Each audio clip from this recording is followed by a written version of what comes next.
kasus yang paling berat ketika kita menangani kasus itu salah satunya adalah keluarga tidak kurang peduli, kerjasama.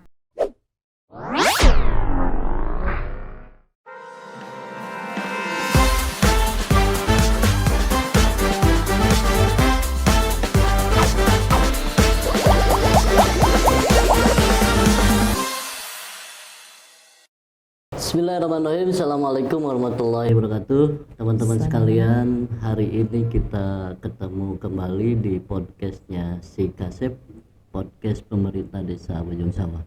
Hari ini kita kedatangan tamu yang sangat luar biasa. Sebenarnya ini adalah ibu saya. Biasa di luar, Pak. Tapi beliau adalah seorang pejuang yang memperjuangkan para pekerja migran Indonesia dengan gigih sentosa, dan beberapa warga kami di desa Bojong Sawah sudah puluhan malah ratusan lah yang diurus oleh beliau terutama ketika ada persoalan-persoalan para pekerja migran ketika dia kerja di luar negeri. Beliau adalah ketua SBMI Kabupaten Sukabumi, Ibu Hajah Jejen Nurjana. Selamat siang Ibu. Siang, Pak. Gimana kabarnya Bu? Alhamdulillah, Pak.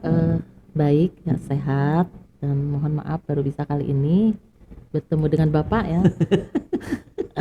Kita udah ngundang lama ya? Iya.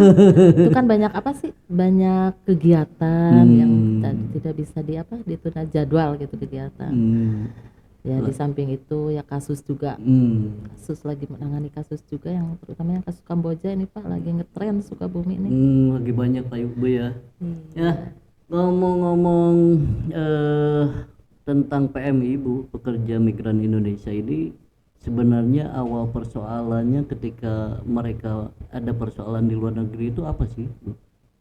Ya, salah satunya kalau yang berangkat non prosedural, yaitu negara penempatan itu tidak diperbolehkan bekerja di negara penempatan yang sudah di moratorium. Itu adalah 19 negara ya, yang mungkin dari tahun 2015 itu sudah ditutup ya, tetapi dengan berbagai cara masih banyak yang berangkat ke sana.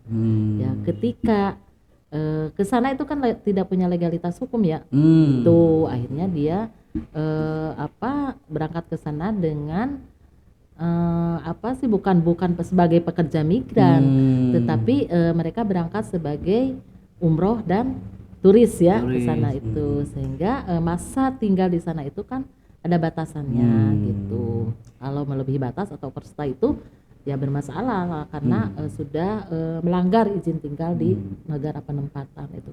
Jadi memang diawali dari proses pemberangkatan yang salah mungkin ya, atau tadi ilegal itu. Ilegal. Gitu. Nah, kalau misalnya yang resmi nih ya, yang resmi berangkat itu yang mana memang ada negara-negara penempatan yang diperbolehkan berangkat ke negara penempatan, ya sudah ada MOU ya antar negara. Nah itu ya kebanyakan juga itu karena mungkin skillnya ya, skillnya nih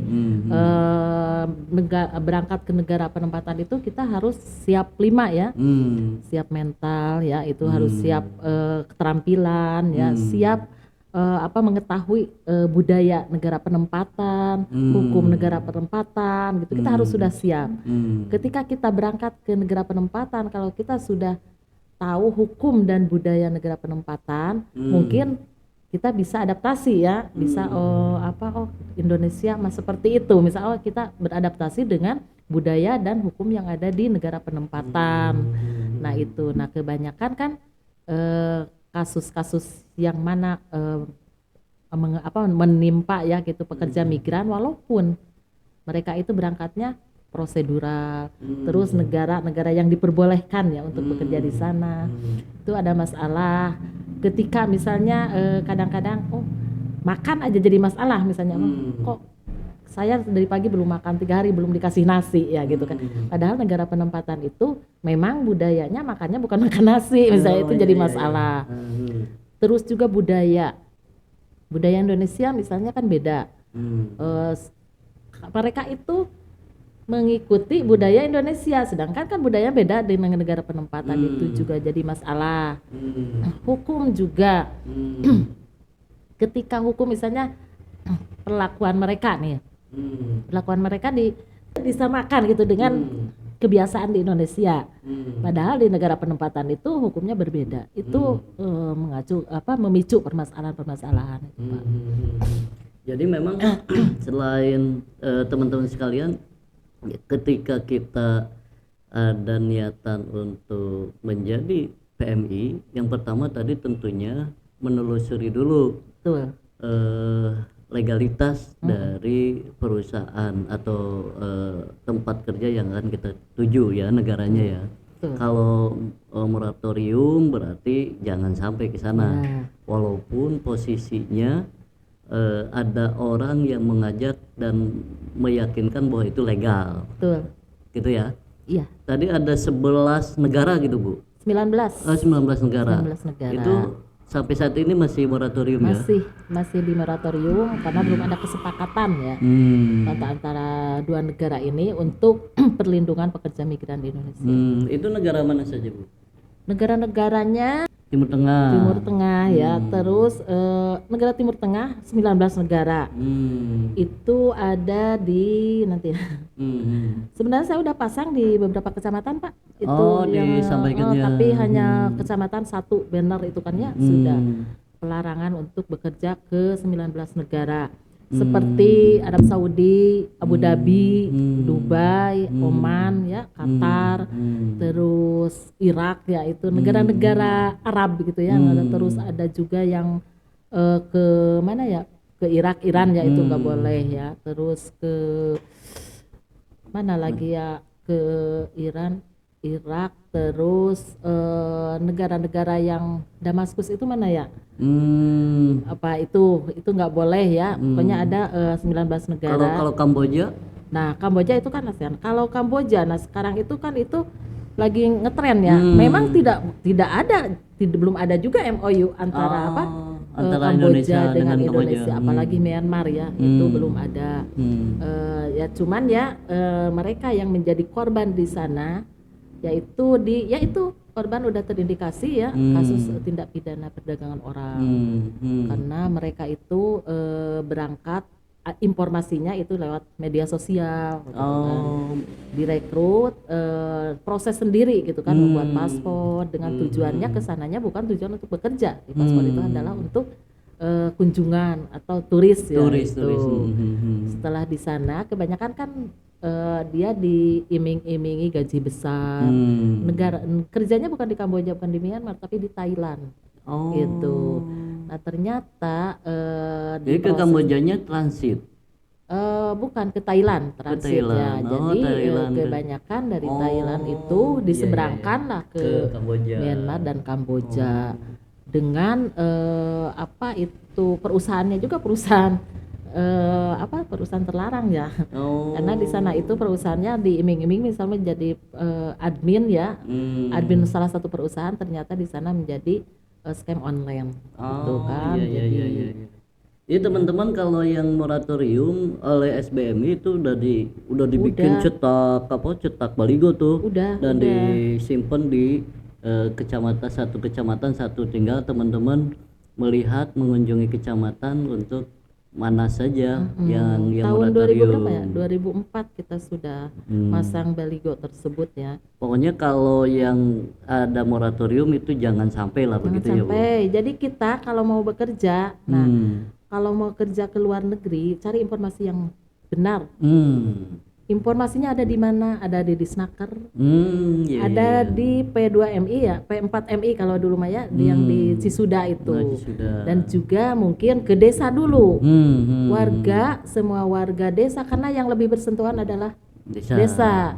Nah, bisa cari informasi ke desa. Kita mau bekerja kemana gitu kan ya. Nanti desa bisa menghubungi kami lah, SBMI.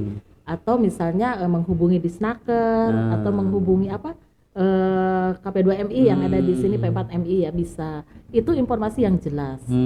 Jangan minta informasi kepada para perekrut yang dulu kalau disebut sponsor Oh, ya. sponsor ya benar. Sponsor. Kebanyakan kan sekarang ini calling visa ya. Ini kan calling visa Bu, jadi nggak melalui PT ya itu. Padahal dia diberangkatkan dengan cara perorangan. Misalnya di sana dia sudah punya ya jaringan gitu kan ya. Di sini dia hanya merekrut. Ada misalnya di Jakarta yang proses. Nah di sana ada yang menerima dan memproses untuk dicarikan majikan gitu. Jadi tidak ada perlindungan hukumnya. Itu indikasi ilegal kalau begitu ya. Iya, non prosedural ya. Jadi berangkatnya tidak resmi karena tidak mengikuti tahapan peraturan sebagai calon pekerja migran itu harus seperti apa. Apalagi ya ini dalam Undang-Undang nomor 18 tahun 2017 itu di peraturannya itu kewenangan ada di desa. Sedangkan sekarang ketika berangkatnya desa kan Kak? Iya. Tahu kan? Berangkat dibawa oleh siapa? Ketika ada persoalan desa kan? Oh ini desa mana? Seperti itu. Mungkin Bapak bisa rasakan kan? Ketika ada permasalahan ya, yang paling pertama gitu dihubungi adalah kepala desa. Makanya ini saya menghimbau juga ya kepada masyarakat. Kita membutuhkan lah pekerjaan, mau bekerja di luar negeri, tetapi kita harus siap. Siapnya harus siap pengetahuannya ini. Apa negara tadi seperti yang Bapak sampaikan ya? Apakah negara ini negara yang memang sudah diperbolehkan gitu kan? Menerima pekerja migran gitu kan? Apakah negara itu masih moratorium, ditutup ya? Nah itu kalau mau berangkat itu coba tolong datanglah ke desa untuk minta informasi. Apakah saya mungkin bisa dicarikan solusinya nanti sama kepala desa. Misalnya negara ini masih ditutup atau saya mau cross check dulu gitu kan ya. Terus nanti kita bisalah berangkat untuk ke Taiwan misalnya kan, Singapura, Malaysia juga bisa. Cuman jangan ya itu prosedurnya harus diketahui desa, terus datanya desa itu harus punya data yang berangkat itu berapa supaya punya data. Sementara ini kan nggak punya data. Kadang-kadang begitu. Karena berangkatnya ya itu dilangkahi lah. Nah ketika ada persoalan baru kepala desa. Karena memang warga desa ini nih mau tidak mau. Gitu, mau tidak mau gitu. Pak. Jadi memang kadang-kadang warga ini merasa ribet sebenarnya. Mending ribet di awal dibanding dengan ribet nanti kan gitu. Kalau di sini kan ribetnya juga kita pulang ke rumah. Kalau di sana ribetnya sulit kita pulang ke rumah karena memang jauh kan begitu ya. Tapi sebenarnya kalau diikuti prosedurnya nggak ribet juga kan sebenarnya. Enggak, sebenarnya memang tahapannya seperti itu. Ada di dalam peraturan perundang-undangan ya seperti itu. Jadi ada tahapan untuk bermigrasi itu seperti ini. Itu ada ya aturannya. Yaitu harus desa yang paling pertama mengetahui bahwa warganya berangkat di luar negeri. Tahu kan nanti di desa itu mau berangkat kemana, misalnya mau berangkat ke Taiwan, melalui PT apa gitu kan ya. Terus nanti kalau misalnya sudah punya paspor kan bisa fotokopinya diminta yaitu oleh desa, terus tercatat di desa berangkatnya kapan, nomor paspornya sekian. Ketika ada permasalahan, misalnya permasalahan gaji tidak dibayar atau ada pelanggaran terhadap pekerja migrannya, kan bisa ada tuntutan kita, bisa ada pengaduan yang bisa diminta pertanggungjawabannya dengan PT-PT yang memberangkatkannya. Jadi pemerintah juga jadi pemerintah itu harus bertanggung jawab ini karena kita berangkat sesuai dengan aturan pemerintah gitu. Makanya kita ada perlindungan hukum lah dari pemerintah. Jadi kalau berangkat legal itu mudah untuk diurusnya begitu ya? Iya, ada. Walaupun sering SBM itu kan menangani kasus warga Sukabumi misalkan yang tidak pulang nih ada 20 tahun, 18 tahun gitu, tidak ada kabar. Nah, tetapi karena yang penting punya paspor ya, fotokopi paspor. Nah, kita kan bisa cross check ke PT-nya. Oh iya. Terus ke KBRI, oh ini ada datanya di KBRI. Oh ini data majikannya. Kalau misalnya si PMI-nya masih dimajikan dari tahun itu dikarenakan tadi ya waktu berangkatnya mungkin si PMI tersebut itu kan tidak punya tidak punya nomor yang bisa dihubungi atau tidak bisa baca tulis, ada yang seperti itu ya. Akhirnya tidak memberi kabar kepada keluarganya, hilang kontak. Nah, tetapi kalau yang prosedural karena datanya ada data di desa, ada data di Disnaker, datanya di BP2MI atau KP2MI, ada juga di Kemenaker dan juga di KBRI, ada datanya. Nah, ketika misalnya kita pengaduannya di cross check kan, diklik nomor itunya, paspornya, oh iya ternyata ada di KBRI itu kan ada datanya.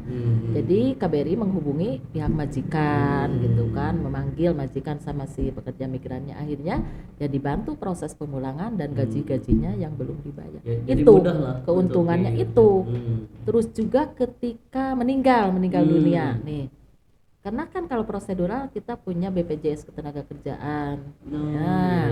Ketika meninggal itu kita punya asuransi jaminan kematian itu. Nah, kalau yang non prosedural karena itu kan dia tidak prosedural, jadi semua legalitas mereka itu tidak punya seperti kartu peserta asuransi itu terus dia tidak punya dulu KTKLN ya yang datanya masuk di BP2MI tidak punya, terus juga tidak punya sertifikat pelatihan gitu kan ya, sertifikat pelatihan itu harus punya kan. Terus juga perjanjian kerja tidak ada, kalau ilegal jarang-jarang begitu ya, tidak ada perjanjian kerja tidak. Kalau misalnya kalau yang non prosedural itu tidak digaji sama majikan, kita tidak bisa menuntut. Karena tidak ada perjanjian kerja antara majikan dengan kita.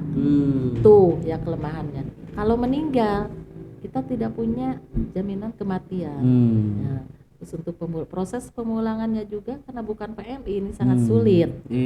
Nah, dianggapnya WNIO, warga negara Indonesia overstay. Gitu sebutannya.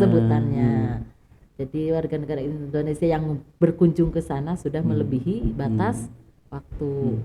Itu bisa cerita nggak Bu, ketika nolong yang ilegal meninggal katakanlah, ribetnya bisa diceritakan Bu, biar warga kita juga bener ribet itu yang ngurus.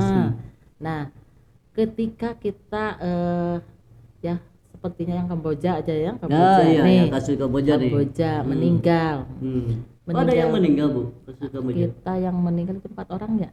4 orang. Ya. Ketika yang meninggal itu minta dipulangkan, terus datanya kan tidak ada di KBRI.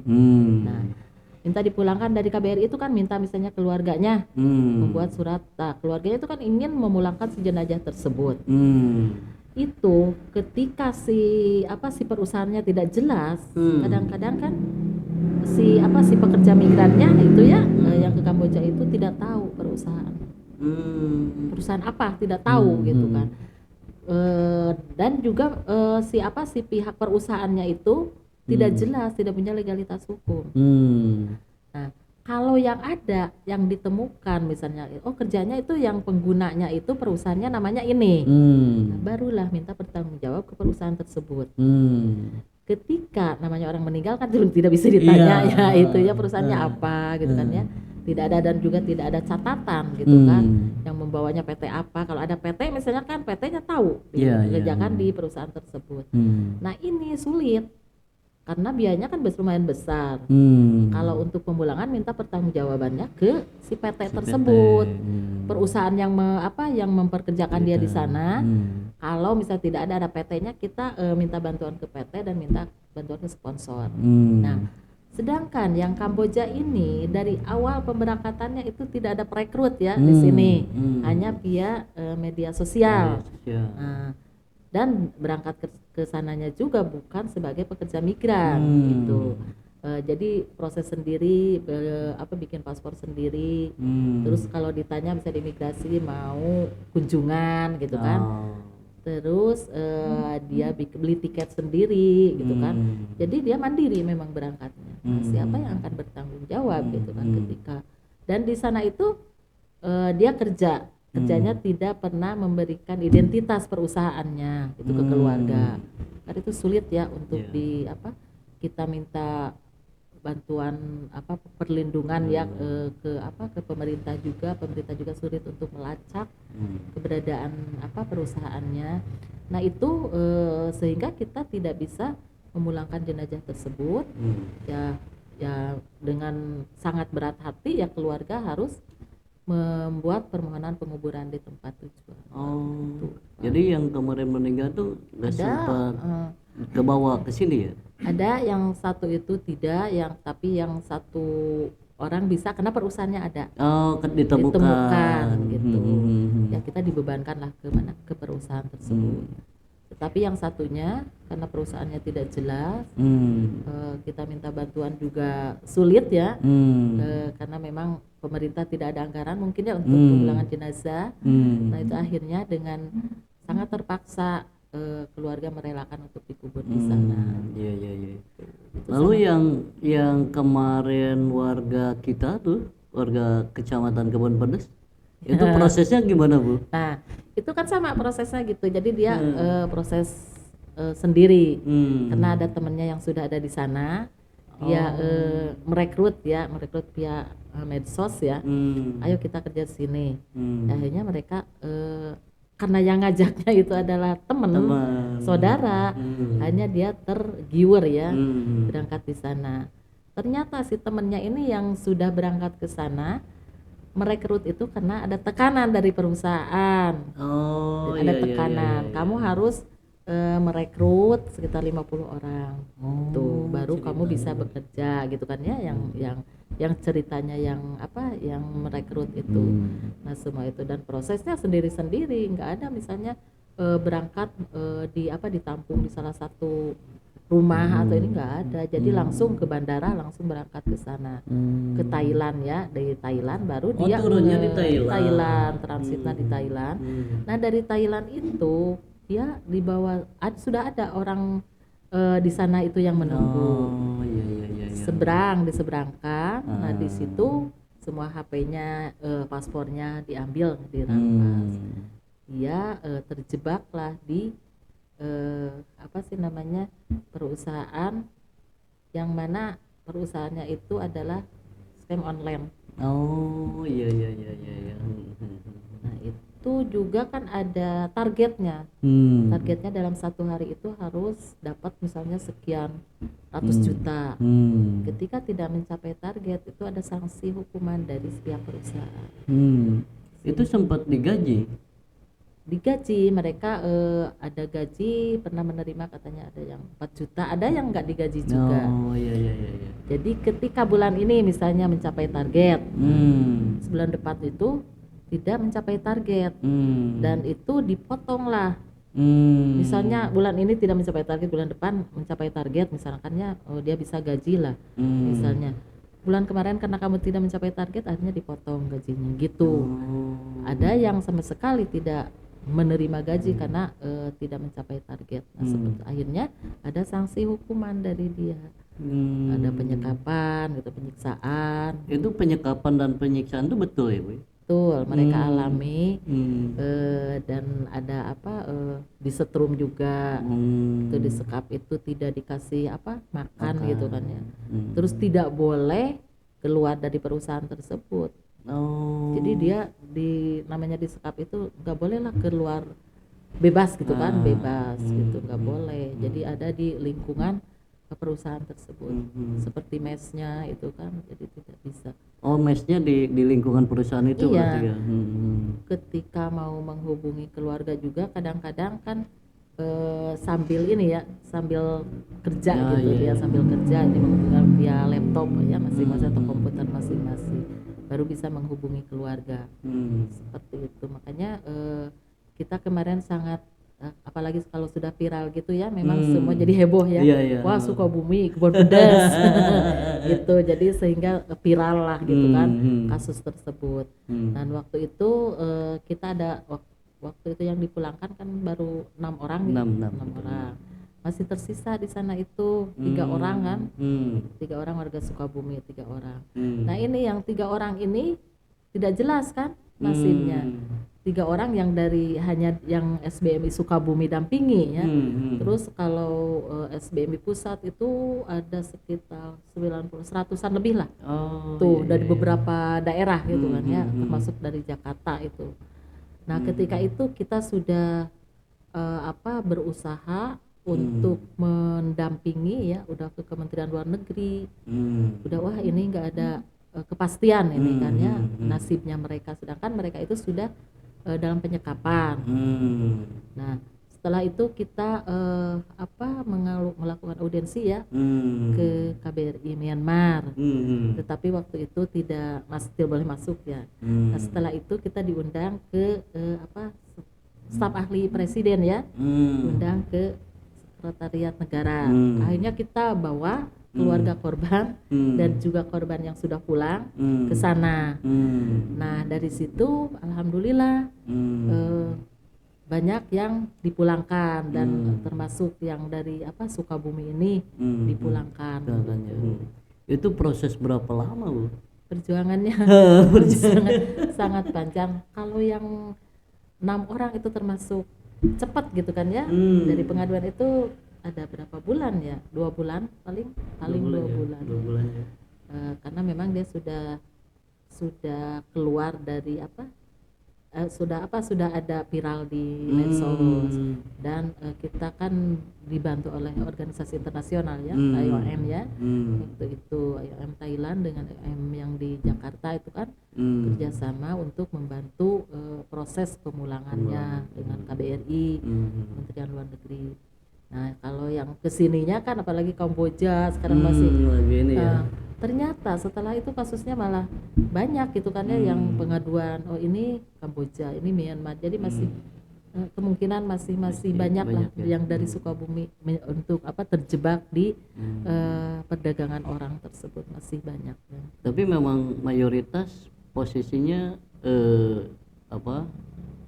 berangkatnya itu secara mandiri yang melalui rekrutmen itu ya? Ya, seperti itu. Kalau kita temukan di Sukabumi seperti itu. Ya itulah.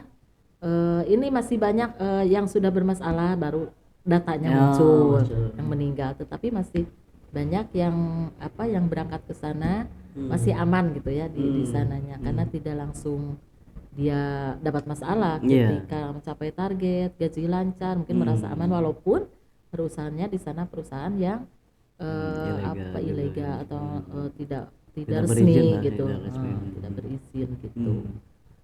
Ya itu, jadi dan juga korbannya ini kebanyakan orang-orang yang produktif, bukan produktif, yang punya titel gitu kan ya. S1, D3 gitu kan ya, jadi bukan yang berpendidikan lah. Gitu. Bahkan kemarin itu ada anaknya mantan dewan ya. Itu yang jadi bahkan dari Indramayu itu mantan dewan jadi korban. Mantan dewan itu pernah ya. Itu jadi korban di Indramayu itu, bukan ya namanya yang pintar IT kan mungkin orang-orang yang ngerti ya. Nah, itu dia cari-cari lowongan kerja misalnya kan ada di medsos, ini Anda menggiurkan, ada janji yang janji manis gitu kan ya. Nah itu jadi mereka tergiur dan bisa proses sendiri. Kalau orang yang tidak pintar kan harus diproses, harus dibantu, masih minta bantuan, minta bantuan gitu. Nah itu sangat disayangkan gitu kan ya.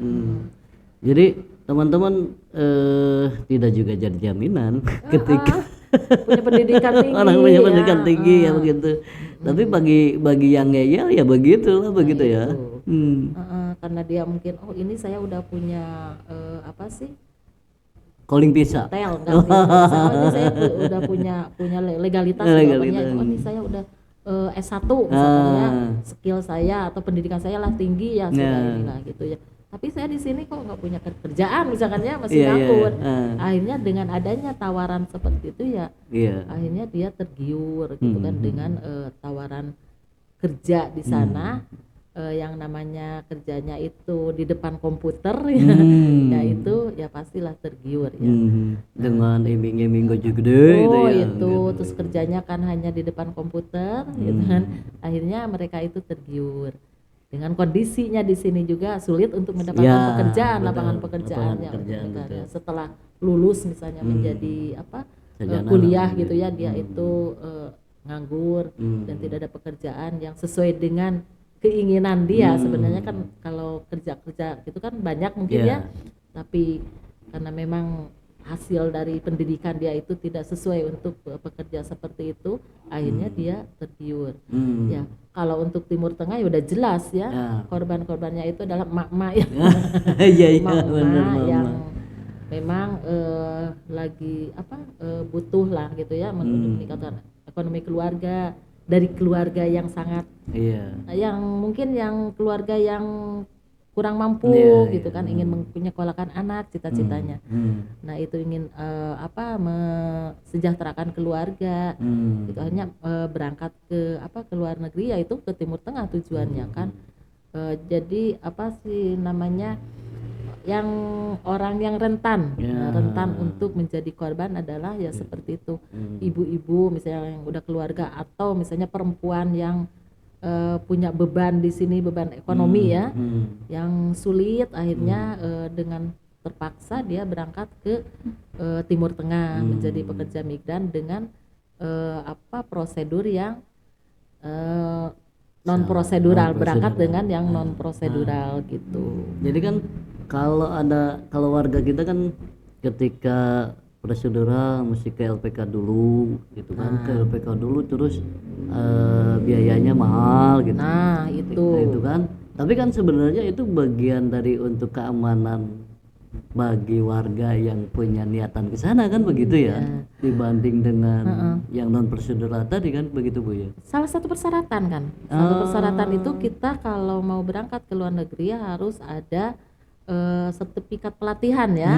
Nah itu sesuai dengan job order yang akan mereka kerja di sana gitu kan ya. Itu misalnya, semua luar negeri ya. semua Tidak. yang untuk di domestik atau kerja rumah tangga juga ada kan pelatihannya. Itu iya, seharusnya latihan bahasa ya, yaitu tadi bahasa harus kita harus ada pelatihannya, karena memang dengan bahasa juga itu bisa menjadi masalah. Kalau kita tidak tahu bahasa, misalnya di LPK untuk mau ke Jepang ya kita harus bisa dulu paham minimalkan ya bahasa Jepang. Nah itu, kalau belum bisa, misal belum paham itu di sana itu walaupun prosedur aja jadi masalah. Misalnya di perusahaan atau di perusahaan itu kan bahasa sehari-hari bahasa Jepang misalnya, sedangkan kita tidak ngerti gitu kan. Nah, minimal ngerti lah gitu dengan bahasa Jepang sendiri kan tidak ada masalah mungkin ya. Tetapi kalau kita sama sekali tidak tahu gitu, tidak ngerti bahasa Jepang kan itu jadi masalah juga. Perusahaan nyuruhnya ini dia malah kerjain yang ini, itu jadi masalah juga. Makanya itu salah satu persyaratan untuk berangkat ke luar negeri itu adalah sertifikat pelatihan, disesuaikan dengan job order mereka. Nah, hari ini kan lagi viral di Jepang tuh Bu, dengan YouTuber Indonesia, terus ada persoalan apa begitu. Itu sudah ada kasus yang ditangani oleh BSMI, SBMI. Kalau ke Jepang itu kemarin kita pernah, tetapi yang kaburan ya. Kaburan. Kaburan dia di Jepang, tapi di sana ada yang bantu gitu kan ya. Otomatis kan jadi non prosedural kalau udah kabur, karena tidak memegang paspor, tidak punya legalitas, tidak punya namanya paspor gitu kan, sehingga di sananya itu masalah juga sih ya. Dan setelah itu kan di Korea apa di Jepang ya. Nah itu budaya dan hukumnya kan berbeda. Nah kemarin itu di sana, tetapi ya dia berhadapan dengan hukum gitu kan ya. Ya alhamdulillah sekarang sudah ada di imigrasi katanya, sudah mau dipulangkan gitu. Ya terus kemarin juga yang hati-hati juga nih yang ke Jepang, jangannya harus hati-hati karena LPK tidak punya kewenangan untuk memberangkat kecuali kalau yang sudah punya gitu kan kerjasama dengan salah satu perusahaan itu ya, misalnya LPK sudah ada kerjasama dengan salah satu perusahaan yang ada di Jepang, namanya apa ya saya lupa ya, itu baru bisa dengan bukti ada legalitasnya gitu kan ya. LPK itu hanya melatih ya. Melatih, tetap yang memberangkatnya itu prosedurnya di di apa di tahapan demi tahapan itu diikuti, dilakukan gitu kan ya. Ya ini kan di sini ada cabang KP2MI ya, P4MI di sini ya gitu, bisa nanti mau kemana ya, karena memang yang nantinya setelah di LPK itu kan ada misalnya salah satu perusahaan yang sudah ditunjuk resmi gitu kan ya, oleh KP2MI. Nah kita bisa cari informasi ke situ. Misalnya ini saya sudah punya sertifikat.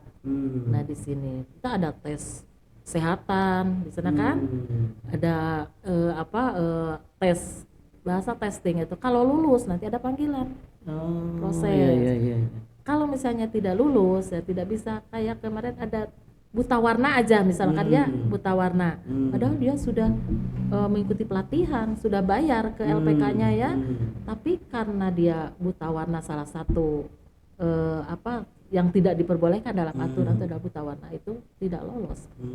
Walaupun dia juga sudah mengikuti pelatihan karena ada peraturan yang harus diikutin gitu ya sama. Jadi memang LPK itu hanya lembaga yang melatih agar dia punya sertifikasi skill begitu ya. Itu punya legalitas bahwa dia itu sudah pernah misalnya di LPK itu pelatihan bahasa gitu kan ya, bahasa Jepang nih udah bisa. Nah itu sudah ada di sertifikatnya itu kan muncul ya. Nah itu baru sertifikat itu salah satu dokumen ya yang persyaratan gitu yang harus punya gitu bagi CPMI yang mau ke Korea, ke Jepang. Kalau di kita mayoritas yang bermasalah itu di negara mana? Ya kalau sekarang itu ya di Timur Tengah sama ya. Kamboja dan Myanmar Iya. Ya, kalau Jepang Korea begitu belum ada, sedikit lah ya. Yang saya belum pernah kalau yang di Jepang, di Korea, kecuali kalau kemarin itu yang meninggal ya Sep ya. Yang meninggal ada, cuman itu kan kecelakaan kerja ya itu bukan bagian kasus ilegal lah, non prosedural aja. Non prosedural. Kalau yang berangkatnya prosedural, ada masalah bisa diselesaikan. Gampang ya. Karena KP2M itu ya yang memberikan tanggung jawab sepenuhnya KP2MI. Walaupun di negara Jepang kalau berangkatnya melalui pemerintah, apa itu namanya G2G kan ya. Nah itu bisa dituntut. Kita tidak menuntut siapapun, menuntut pemerintah, yaitu kementerian bertanggung jawab untuk menyelesaikan masalah-masalah PMI yang memang misalnya tidak sesuai dengan apa yang dijanjikan oleh pengguna di sana. Itu bisa karena sebelum dia memberangkatkan juga kan dari pihak pengguna itu datang kan membuat MOU perjanjian di situ, misalnya perjanjian kerjanya di mana gitu, gajinya berapa gitu kan ada. Muncul ya begitu. Ada perjanjian kerja kan ada di situ. Kalau misalnya salah satu si PMI tersebut si pengguna itu melanggar gitu kan ya, perjanjian kerja kan kita bisa lapor ke KP2MI. KP2MI lah yang nanti yang akan menuntut gitu, menyelesaikan permasalahan tersebut. Itulah keberuntungan atau bedanya gitu yang prosedural dengan yang non prosedural itu. Bu, Ibu berkecimpung di migran ini, dunia migran sudah berapa puluh tahun?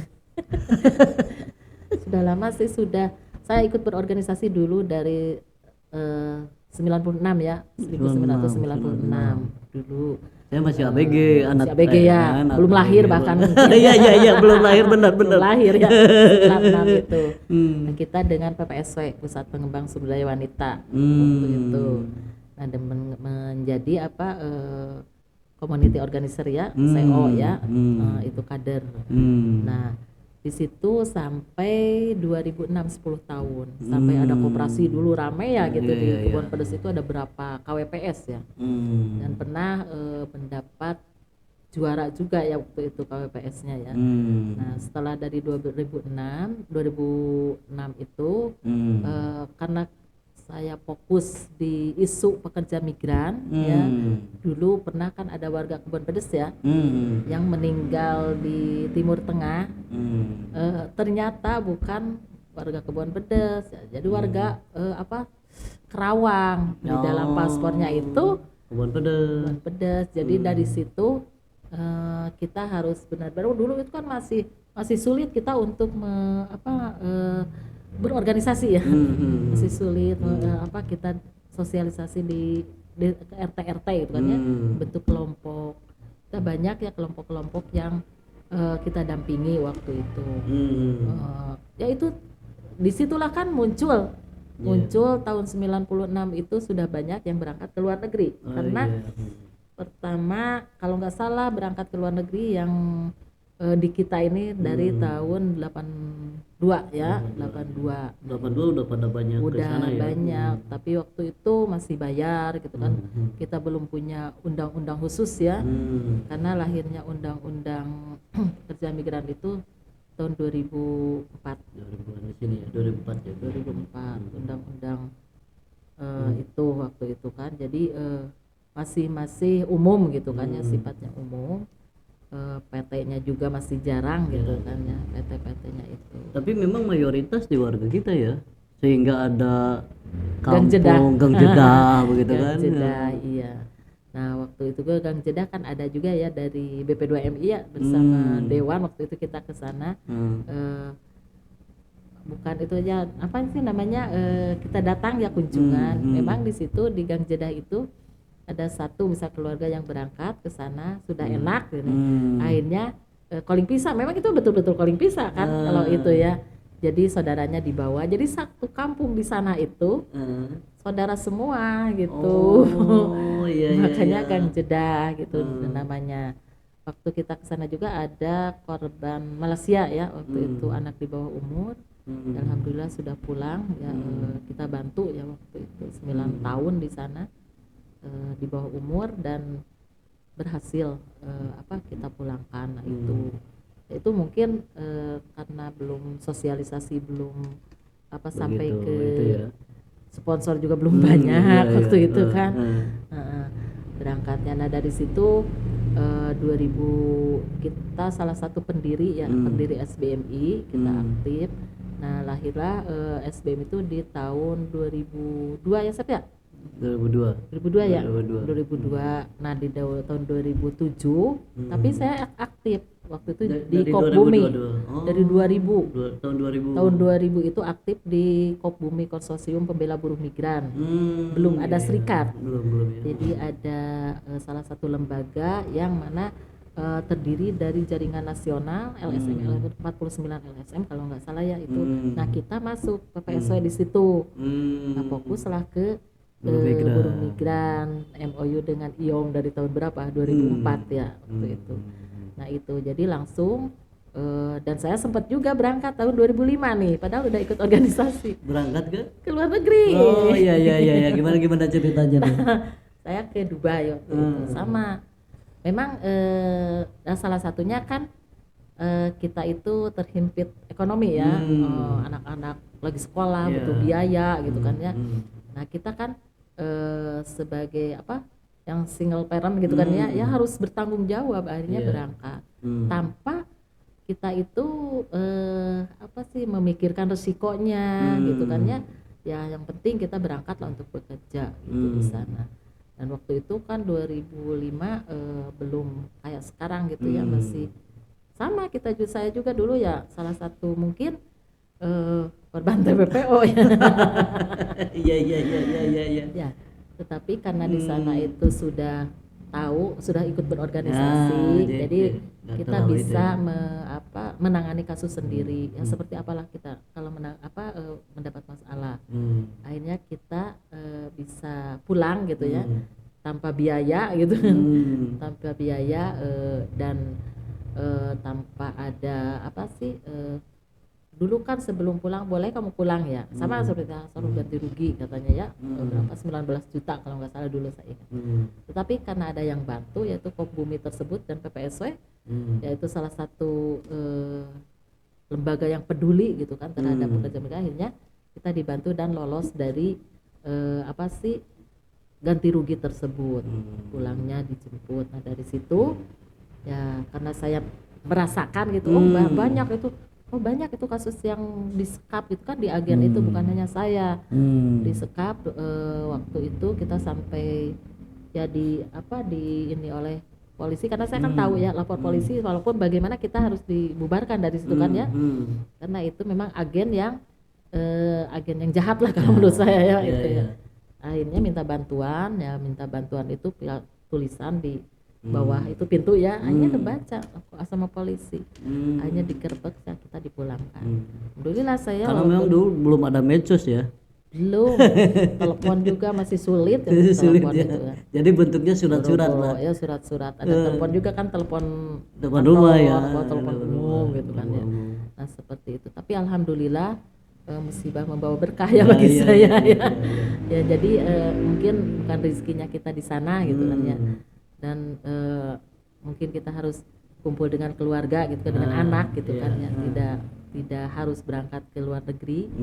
Ya akhirnya kita dipulangkan dalam kondisi waktu itu kan saya bukan apa-apa, saya kecelakaan kerja ya waktu di sana, tapi karena berangkatnya non prosedural akhirnya tidak bisa teralami sendiri lah begitu ya. Iya, makanya ketika sekarang ada kasus ya persis mungkin ya seperti dulu saya ingin minta bantuan nggak terlalu jauh lah ya, terlalu jauh ya. Jadi dia cerita, ya saya juga ngalamin gitu kan seperti itu. Bu, kalau nolong itu berarti kita ke KBRI di negara itu atau KBRI perwakilan di sini? Saya berkirim surat itu ke beberapa kementerian, tembusan misalnya ke dinas, provinsi, itu tembusan. Karena memang kalau SBMI kan tidak punya kebijakan, misalnya harus, kalau dari desa kan kirim surat ke kecamatan, kabupaten, misalnya ke dinas. Hierarki lah gitu ya tahapan. Iya, tahapan, ada tahapan prosedur, tahapan menyelesaikan kasus. Kalau kita kan bisa kirim langsung surat ke Kementerian Luar Negeri, kirim surat ke KP2MI, Kementerian Sosial, Kementerian Perlindungan dan Pemberdayaan Perempuan dan Anak, KBRI, dan juga ada SBMI yang ada di negara penempatan, dibantu. Jadi kita hanya koordinasi karena memang SBMI di tiap negara ada begitu ya, ada di tiap negara, sehingga dan kita alhamdulillah dengan staf kementerian, staf KBRI, misalnya kan dikasih tahu ini, jadi tidak harus misalnya ini kirim via hotline ya, set ya hotline KBRI, setelah hotline KBRI kita ke WA stafnya, cepat dibaca gitu. Kadang dari KBRI juga minta bantuan ke kita, misalnya ada warga kita Sukabumi yang meninggal atau Jawa Barat, Bu tolong carikan alamat ini, kita yang nyari gitu alamatnya gitu, ada jadi saling gitu dengan KBRI itu. Kalau ada yang meninggal, ada yang ini, cuman ya itu keluarganya kadang-kadang kurang ini ya, kurang respon, saya prihatin pernah menangani yang Bojong Sawah ya, meninggal itu kan ya, responnya kurang. Keluarganya itu kayak memang nggak punya anak, nggak punya suami, jadi nggak punya ibu mungkin ya. Kadang-kadang kita dengan sekuat tenaga lah membantu gitu kan ya, supaya meyakinkan ya. Kadang-kadang keluarganya kurang begitu peduli gitu kan ya terhadapnya, itu sangat disayangkan. Tetapi karena kita mah dengan KBRI ya, KBRI ini harus seperti ini, kadang-kadang suka malu dengan orang KBRI itu. Ketika kita ngotot di sana biar terus keluarganya. Ketika sudah berhasil misalnya nuntut gajinya, kata KBRI ini udah dikirim ke keluarganya, tolong Bu minta resi pengiriman. Si keluarganya itu kadang-kadang tidak, kadang-kadang kita kan malu gitu kan ya gitu. Padahal itu kewajiban untuk menyampaikan laporan ke Kan si KBRI. KBRI juga khawatirnya kalau tidak ada bukti gitu kan Iya, ya. benar. Nah, takutnya gitu. Akhirnya kita ya mau buat apa lagi gitu kan. Nah itu jadi kurang kita menghargai lah gitu ke lembaga kita dan juga KBRI. Dinamika advokasi PMI. Wah, Luar biasa. benar Pak. Padahal kita sudah membantu tanpa ada pembiayaan. Saya belum pernah gitu kan ya. Bu, bayarnya berapa gitu kan ya. Kalau ada pengaduan, mohon maaf kami bukan organisasi yang punya apa sih SOP Bukan gitu perusahaan. ya.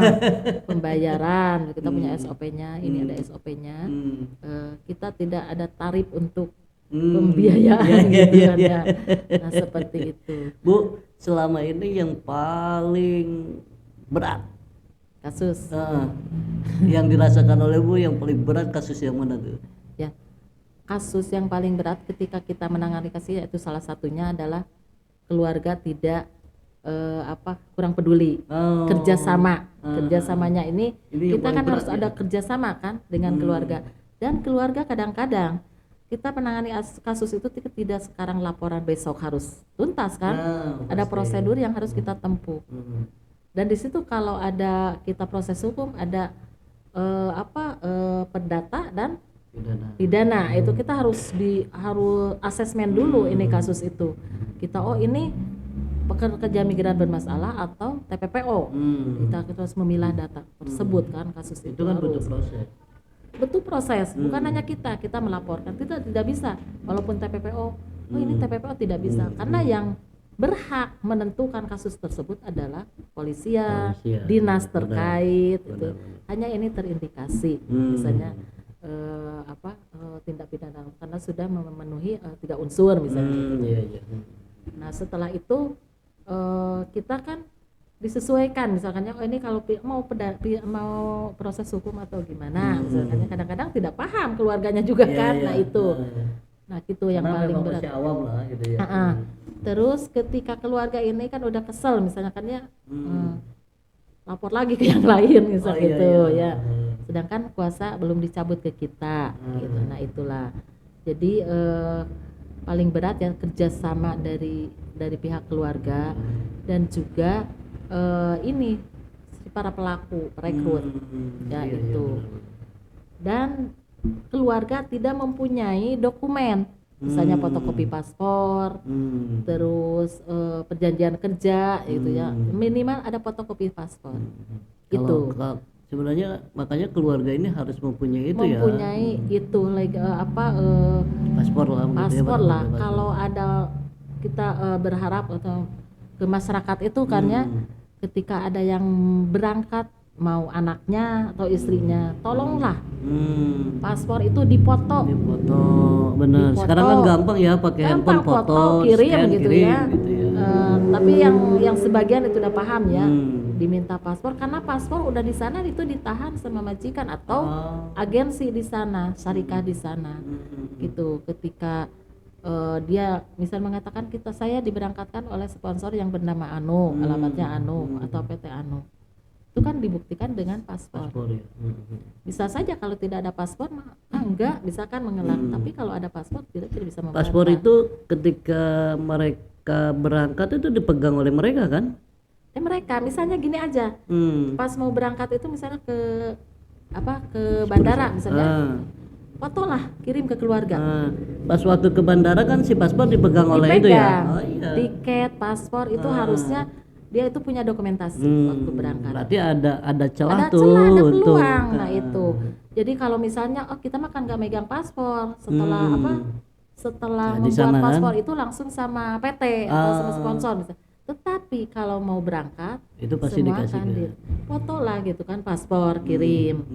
Terus kalau ada dokumen apapun misalnya foto kirim ke jadi keluarga. Teman-teman sekalian kalau yang mau berangkat nih ya, pas mau berangkat itu dokumen pasti dipegang semua Bu ya. Pegang. Itu kesempatan untuk mendokumentasikan bagi keluarga. Sedia payung sebelum hujan. Betul.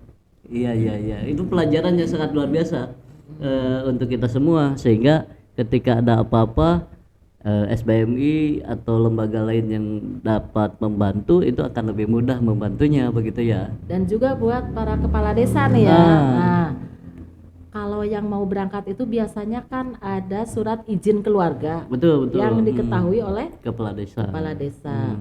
Kita tanya dulu ini mau berangkat kemana, gitu kan ya. PT-nya begitu ya. Mana? Kalau negara itu masih moratorium, misalnya gitu. Tapi ngotot, apa tanda tangan, tapi jangan waktu itu kan sudah ya waktu dimulai, jangan ada nomor registrasi ya. Nah itu supaya nantinya ketika ada dia bermasalah proses hukum ya kepala desa itu tidak terlibat misalnya. Nah, kemarin kan sudah disampaikan ya. Betul. Nah itu. Terus kepala desa itu harus minta ke si sponsornya gitu ya. Nanti kalau sudah ini saya minta fotokopi paspornya. Jadi desa punya hak ya. Punya identitas warganya yaitu paspor dan juga identitas si perekrut. Sponsor. Minta KTP-nya dong gitu kan ya. KTP-nya dan nomor kontaknya. Mau diberangkatkan, ini sponsornya ini, walaupun bisa PT-nya dia tidak udah PT ya PT-nya udah sponsor. Nanti kan gampang ketika ada masalah sponsornya ini nomor kontaknya ada, sponsornya ada, tinggal panggil aja. Tinggal manggil begitu ya. Manggil gitu. Walaupun memang tantangannya sangat luar biasa. Kata si warganya ini kepala desanya kalimatnya lu cetak aja padahal itu kan demi untuk kepentingan bersama, melindungi warganya itu padahal ya itulah kebanyakan ini sulit amat sih emangnya sulit. Gue digaji emang dia bisa katanya memberi makan keluarga kita kan padahal ketika ada persoalan di sana pastilah kita akan mudah untuk membantunya begitu. Jadi nah dari situ dan kita punya data juga kan kita warganya punya yang data luar negeri ya. Nah itu yang berhasil, yang yang bermasalah kan nanti ketahuan juga. Nah itu salah satunya karena memang pernah kan dari kepala desa itu diminta data. Betul pernah. Itu minta data. Yang mau data gimana orang yang berangkatnya juga akhirnya kan kita harus memang ada kader ya ada ini ya yang mendata sehingga ketahuan lah. Yang hilang juga kan ada. Hilang gitu kan ya, hilang sama sekali berangkat karena tidak punya data kan. Kita tidak tahu. Nah dengan ada pendataan, nah ini para kepala desa coba tolong pendataan warganya siapa untuk mendata warganya mencatat ya siapa yang berangkat ke luar negeri negaranya mana saja. Nah itu supaya kita punya catatan. Terus yang sudah pulang misalnya kan Purna PMI-nya itu bisa ketahuan kan. Oh ini berhasil. Oh ini bermasalah dulu berangkat juga tidak tidak berhasil. Nah itu kan tahu. Sehingga ketika ada program, nah ini katanya pahlawan devisa gitu kan. Benar. Nah gitu. Kenapa saya nggak diberdayakan setelah pulang? Nah itu bisa kita mencarikan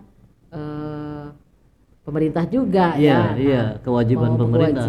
Mau diapakan ini misalnya kan Purna PMI itu apalagi yang tidak berhasil ya mau diberdayakan seperti apa supaya ada program-program yang bisa diakses oleh Purna Pekerja Migran dan keluarganya. Itu Pak. Oke, siap. Data itu yang utama, sangat utama ya data ya untuk desa itu punya data. Punya database lah sehingga bisa melakukan pemetaan itu ya. Bagaimana mengantisipasi segala macam kan begitu ya. Ada prioritas suku khusus untuk pekerja migrannya itu. Teman-teman sekalian, panjang lebar kita sudah bercerita. Mudah-mudahan ini menjadi sebuah edukasi bagi kita semua. Banyak hal yang menjadi pelajaran bagi kita. Tadi cerita dari Ibu pejuang ini sangat luar biasa. Dan tentunya ini menjadi bekal bagi kita semua, terutama warga desa Bojong Sawah, ketika ada niatan untuk menjadi pekerja migran. Mudah-mudahan ini bisa bermanfaat. Sebelum kita tutup, satu lagi Pak, ya. Ada satu lagi Kami yang ingin sampaikan. Berharap ini di desa itu ada posko perlindungan pekerja migran. Posko perlindungan pekerja migran. Dari mulai informasi misalnya job order. Nah itu bisa mengakses dari desa. Pusat Dan informasi pekerja migran ya. perlindungan pekerja migran. Perlindungan pekerja migran. Bojong Sawah misalnya desa Bojong Sawah. Betul, gitu betul, kan, betul, ya. betul. Jadi di situ ada nanti yang kalau sudah di SK kan lah, di SK kan oleh desa. Nah, itu terdiri dari ada dari staf desanya, ada dari misalnya purna pekerja migrannya, di situ kan kader, bisa kader pendidikan, kader kesehatan, dan itu yang Babinsa ya bisa dimasukkan ke situ. Jadi nah nanti yang di situ kita mengajukan untuk dilatih bagaimana. Jadi kita ada apa sih? Jadi akses warga itu kan lebih dekat. Iya. Nah yang ini yang si pengurus ya gitu posko atau nanti apa sajalah yang disebutnya sebutannya punya kewenangan gitu ya. Bisa juga loh dianggarkan dari dana desa kayak Karang Taruna kayak gitu kan bisa. Nah nanti ini untuk diberikan apa sih skill ya. Bagaimana sih cara penanganan kasus?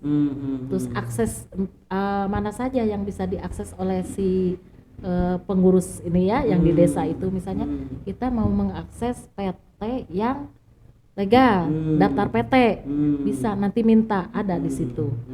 Terus mau bagaimana sih prosedur yang benar itu, nah bisa diminta ada di situ, sehingga ketika ada apa bisa job order, oh ini telepon aja misalnya ke Pempat MI, jadi oh ini ada job order silakan. Nah itu jadi desa bisa mensosialisasikan ke warganya lebih dekat gitu kan ya. Kalau bisa bikin poster ya. Karena bisa dilihat ya, bisa dilihat oh inilah job ordernya untuk ke luar negeri gitu. Ini yang monetarium, ini yang muka, ini job ordernya macam yang. Nah sekarang lagi ini misalnya kan lagi ada lowongan kerja loh yang melalui G2G gitu ya. Nah ini ke Jepang dan Korea. Silakan kalau mau mau warga di sini ada minat untuk berangkat nih lagi ada job order, tetapi harus ada pelatihan dulu di LPK, misalnya LPK mana, karena salah satunya adalah sertifikat keahlian pelatihan sesuai dengan job ordernya. Nah itu Pak, jadi saya berharap kemarin kita juga punya tuh nama-nama PT yang blacklist segala macam dari Ibu tuh ya. Sehingga itu juga menjadi bagian dari verifikasi ketika kita akan menandatangani mengetahui pemberangkatan. Sangat luar biasa itu. Nah itu betul, jadi salah satunya itu supaya warga tidak meminta informasi ke para pelaku gitu kan ya. Nah itu para pelaku yang memang ya tidak menguntungkan bagi kita, yang merugikan kita gitu misalnya gitu kan ya. Kalau itu kan jelas desa bisa dipertanggungjawabkan dan itunya informasinya bukan informasi dari orang. Informasinya dari kementerian gitu kan ya, itu langsung jelas, dari lembaga gitu, terkait, dari lembaga terkait. Nah itu saya itu sangat berharap ya. Nah, insya Allah mungkin SBMI ketika ada kayak kemarin kita kan pelatihan paralegal di kecamatan itu ya. Nah itu mungkin nanti kalau ada misalnya yang minta untuk ada program pelatihan, nah ini ada di desa itu misalnya kan, kita tinggal datang misalnya latihan bagaimana cara penanganan kasus, itu kan pelatihan paralegal penanganan kasus, sehingga terus linknya untuk pengaduan kasus kemana gitu kita kasih gitu ya, ke SBMI ada linknya gitu ya, yang namanya apa sih Sapu Bumi ya. Nah ada, jadi itu langsung ke pusat mau ke SBMI kita langsung ditindaklanjuti dan langsung bisa dilihat di webnya SBMI, dilihat oleh kementerian terkait langsung gitu. Oke, terima kasih Ibu.